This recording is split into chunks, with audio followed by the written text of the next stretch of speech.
Thank you, Mr. Secretary. We'll go down to Mr. Coffman. Thank you, Mr. Chairman.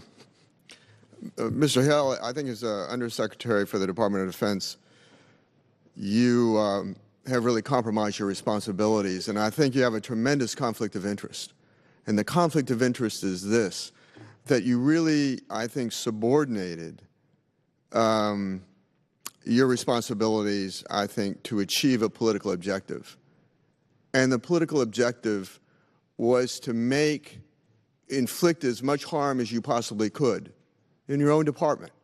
And when you said earlier, I saw the message you sent to your employees at 11:55, they received it, an email from you on the 30th of September, hours after the President had signed the bill, saying that you were going into a shutdown for all civilians, and that you were basically going on prior law and ignoring the current law that just overrode that whole process. And here you said in testimony earlier that it's very difficult to determine what level of support, because it says in the bill, whom the Secretary concerned determines are providing support to members of the armed forces described in paragraph subparam 1. It doesn't say you have to categorize them as greater support or lesser support. That's not in the law. And let me tell you historically how things work between the Congress of the United States and the executive branch, and that is when the intent is clear, and the intent was clear. In fact, I talked to your deputy on the phone the following day after I got that email where you weren't following the law, and had a conversation with him, and he said, well, we're really not sure. We've got to talk with attorneys and things like that. And he says, yeah, you know, you were clear on the House floor, and in fact there were 3 speakers that spoke on the House floor and passed by unanimous consent in the Senate as to what the intent was, but we still want to go through these attorneys. Historically, when the executive branch follows the intent of Congress, there's no conflict. Who is going to complain that you were laying off civilian employees? Nobody was in the Congress, because that was not our intent. And you went out of your way at every possible turn to make this as ugly as possible, to inflict as much pain as possible on this department.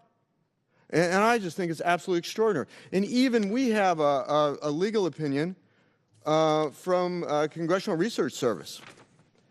And it clearly states that yes, you could have paid the death benefit based on even law prior to POMA.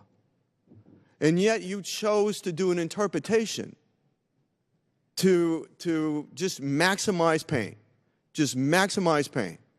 And I think not only do you have a conflict of interest by subordinating your professionalism to that of a political agenda, but I think you've also compromised the national security of this country by creating such a disruption by trying to achieve that objective. And I just think it's absolutely extraordinary what you've tried to do. And I think it's just such an embarrassment to this country. And yes, there's gridlock, and I'm embarrassed about that too. But you've compounded the problem by your conduct in how you've misinterpreted intentionally this law. And, Mr. Chairman, I yield back. I would like a chance to respond. I resent your remarks, and let the record show that.